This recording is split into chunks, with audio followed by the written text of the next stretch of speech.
So today we're working on the Gladiator. So we're going to remove this factory snorkel from here, and it's going to run a new tube all the way back here through the cowl back here, and it's going to come out and replace this end cap on top of the current quarter of the Jeep right there. As we do the install, you'll see some of the parts that I've already done in previous mods I've done to the Jeep. It's on my Instagram page. But all the instructions call for you to take the grill off because there is a scoop right here that feeds cool air from the front of the Jeep into the air box. It's kind of like a factory ram air intake for it.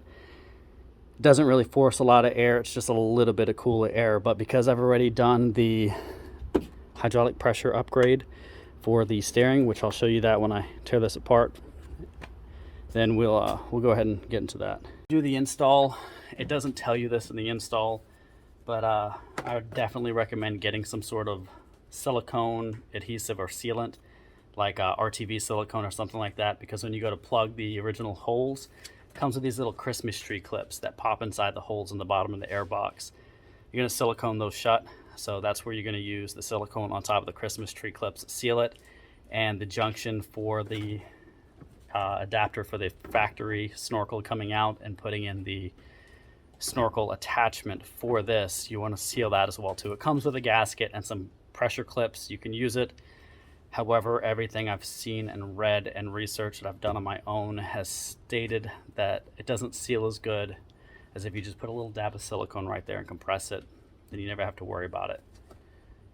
When you're doing this, now is also a good time, if you need to go ahead and replace your air filter. You can do the standard K&N upgrade filter, or AFE has a conical drop-in that has the increased surface area. So we're just going to leave that in there for now, and then later down the road we're going to swap to a conical filter of some sort. But we're going to probably upgrade the charge pipe here. I'm not a huge fan of the silencers and all that stuff on it. So it's got a silencer here, it's got another silencer down underneath of it right there, and you got another silencer here. Kind of robs the tone of that air filter. So before I do a conical upgrade in it, then I'm definitely going to replace that charge pipe and also smooth out, get rid of some of the contours and the coupler here, and then the other coupler over there by the throttle body. Can't find one, we'll just fabricate one. You know, pull out the TIG welder and we'll get some 3-inch pipe and we'll make a custom charge pipe for it. The only thing to be considerate of that you need to take into fact is if you're making something custom for it, you have to include the provisions for the hardware, as well as the PCV system and the mass airflow sensor. And I would like to keep this factory air box because I want to keep the snorkel. The 10 mil bolt out here. This one right here is an 8 mil. Then you've got 4 bolts. They're like screw bolts on the outside of the lid. So you've got one here, one back here, same spot on the other side. Take those 4 out. Then we're going to take this top off. So let's see if I can get you posted back up over here.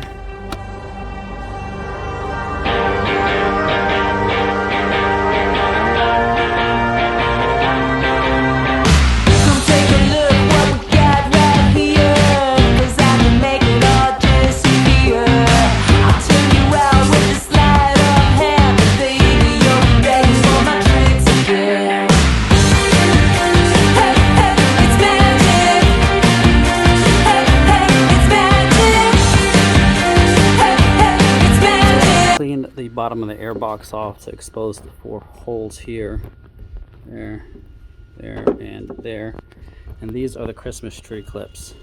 So what we're going to do is, like I said, use whatever silicone you'd like.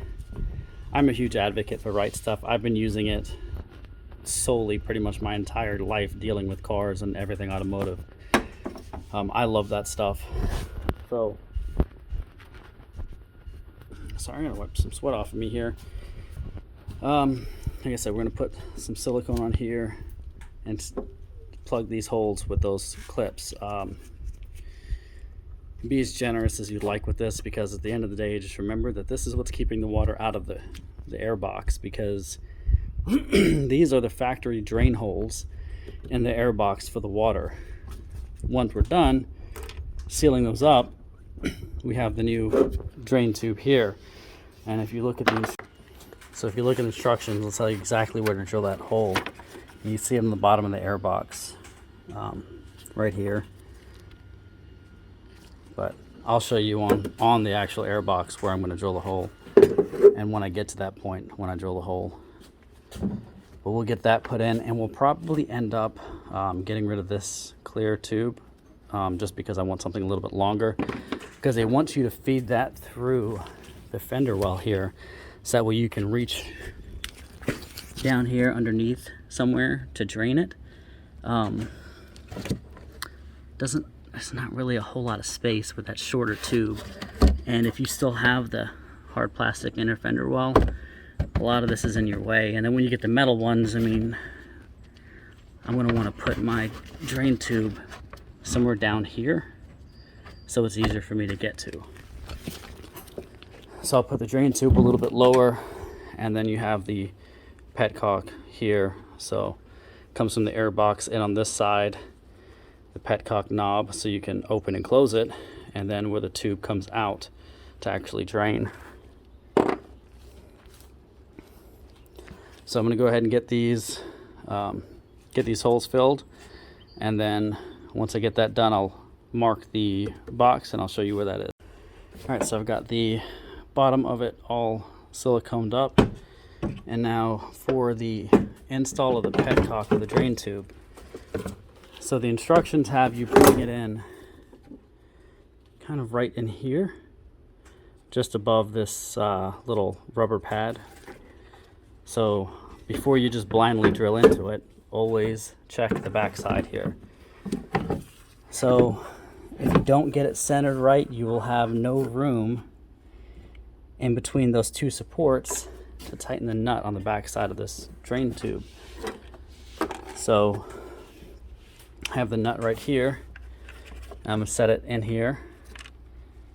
Oh, it didn't stick too well, but I'll set it in the middle right here and see where I've got room to manipulate it so I can rotate it.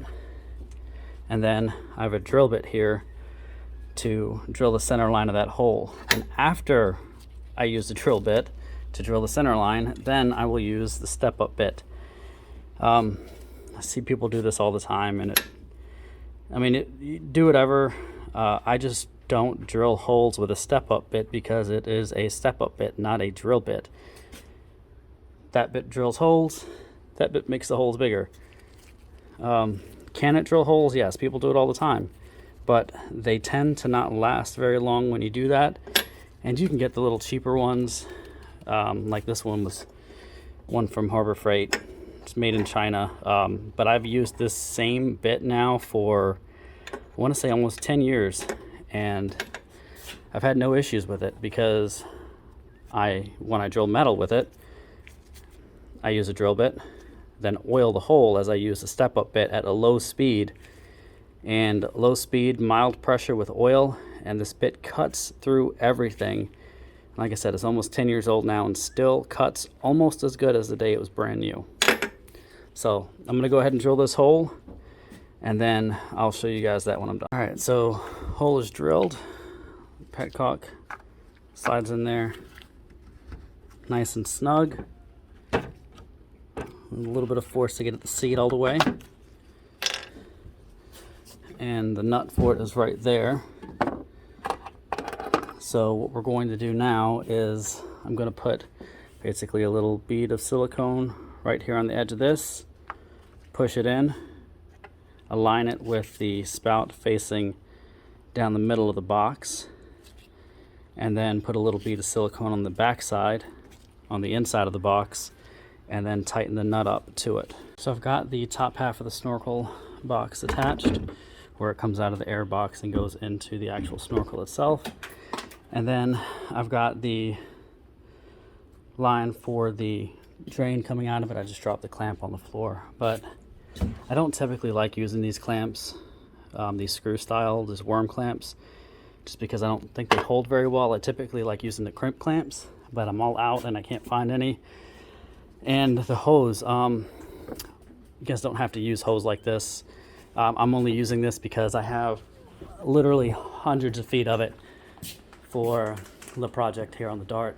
I've got to redo all the fuel lines on it. So since I have to redo all the fuel lines, I bought a whole bunch of fuel line. This is braided reinforced fuel line. I bought this originally to do the Dart, but I changed my mind on it, and I'm going to do fuel line for AN fittings because I'm doing a larger fuel system on it than I was originally planning. So all this thick line that I have left over from that project is now going to go to this, and the drain plug or the drain tube is going to be done with that. And then as I go through and upgrade all of my vent tubes, I'm going to swap it all out for that line.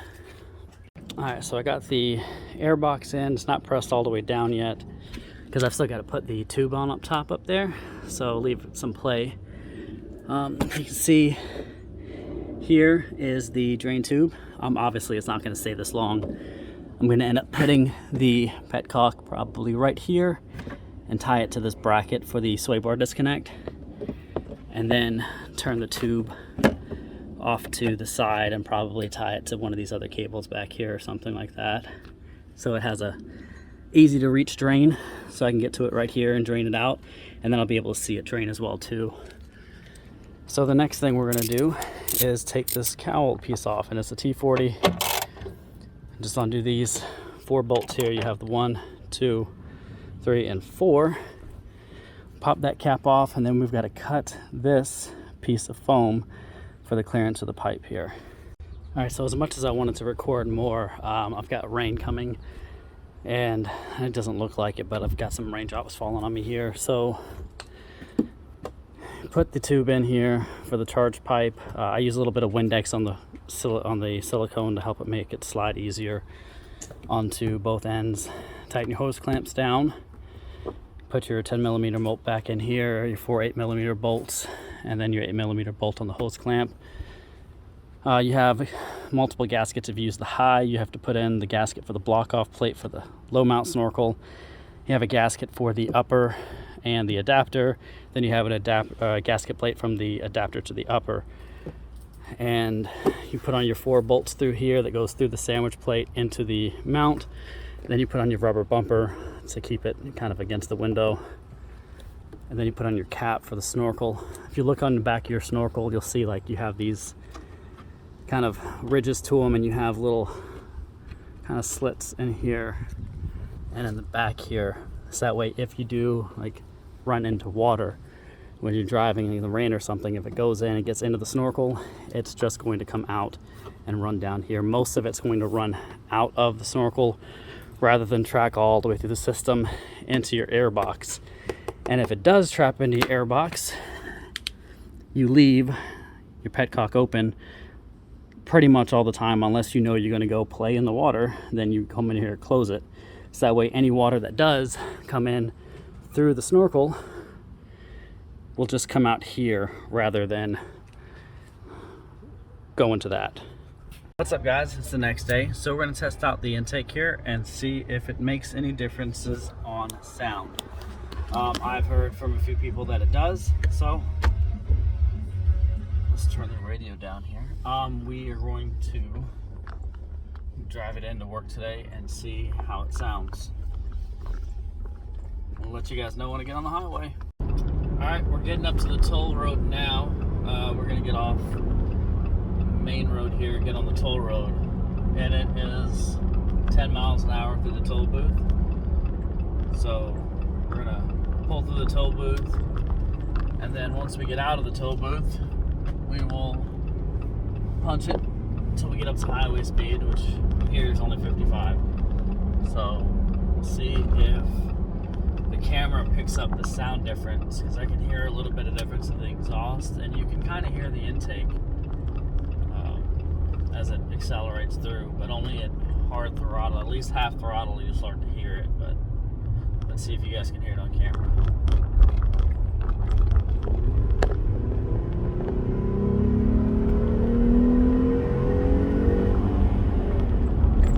Didn't take very long, but there's 55. Just going down the road hasn't changed much at regular drive. The only time you notice a difference is under acceleration or hard throttle when it would downshift to change gears. I spent more time in 7th and 8th gear than I do normally, but you know, I'm still on 37s with the 373 gears until I make up my mind on e-lockers or air lockers and pick out a ring and pinion set so I can get both the brand and ratio that I want. But I feel like it has actually made a huge difference. The trip gauge shows a better gas mileage currently. I'll let you know what the difference is in that after a couple of weeks of driving it, and we'll see how the gas mileage does with it. But other than that, I mean, no difference with it. So it's not a huge changer on anything. We'll just keep you guys up on the long run, see how it holds up.